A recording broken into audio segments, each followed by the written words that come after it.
Hello, কেমন আছেন সবাই? আশা করছি ভালো আছেন। আজকে আবার চলে আসলাম আপনাদের মাঝে নতুন একটি ভিডিও নিয়ে। ছাগল খামার শুধু করলেই হবে না, নিজের থেকে কাজও করতে হবে।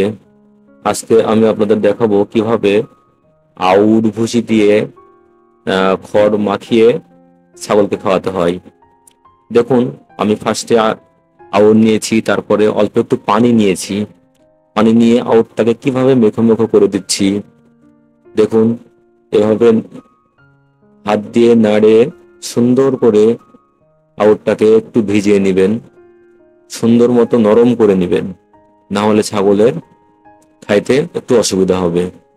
তারপরে দেখুন, আমরা এখন আবার একটু আউট নিচ্ছি, কারণ দেখলাম যে পানিটা বেশি হয়ে গেছে। এই জন্য আমি আর একটু আউট দিয়ে মানে শুকনো করে নিলাম ভেজাটাকে। দেখুন কত সুন্দর করে মাখিয়ে নিচ্ছি, আপনারা এভাবে মাখিয়ে নেবেন। বর্তমান বাজারে অ্যাঙ্কর ভুসির যে দাম, তাতে আসলে ছাগলকে খাওয়ানোই মুশকিল হয়ে গেছে। মোটা ভুসিরও দাম অনেক। তারপরেও দেখুন, আমি এখানে 1 কেজির মতো আউল নিয়েছি।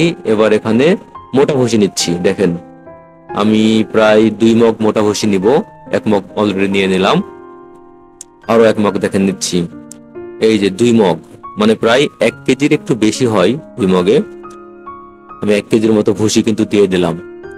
এবার আবার কি করব, আমি সাথে কিন্তু আরো একটা নতুন ভুসি অ্যাড করব।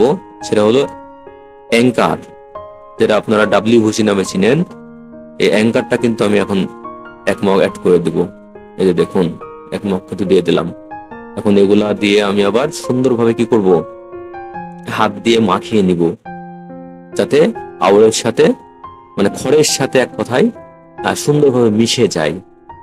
মানে এই ভুসি যেগুলো আমি নিলাম, এই ভুসিগুলো সবগুলো যেন খড়ের সাথে একটার সাথে একটা ভাবে লেগে থাকে, তাহলে কিন্তু ছাগলগুলো খুব সুন্দর খাবে। এই জন্য আমি আউটটাকে এভাবে মাখিয়ে নিব। দেখুন কত সুন্দরভাবে মিক্সচার করে নিচ্ছি, আউটগুলোকে কত সুন্দরভাবে মিক্সচার করছি। সুতরাং আপনারাও এইভাবে আউটগুলোকে মিক্সচার করে নেবেন, তাহলে দেখবেন ছাগলগুলো খুব সুন্দর করে কিন্তু খাবে। আমার এই আউটগুলো যেভাবে মাখাচ্ছি, ছাগল কিন্তু মজার সাথে খাবে। আর আমার ছাগল এমনিতেই ভালো খাই দাই করে, কারণ হচ্ছে তাকে আমি নিয়মিত কৃমি করি। তো ঠিক আছে, ভালো থাকবেন, সুস্থ থাকবেন। আসসালামু আলাইকুম রহমতুল্লাহি ওয়া বারাকাতুহু। আল্লাহ হাফেজ।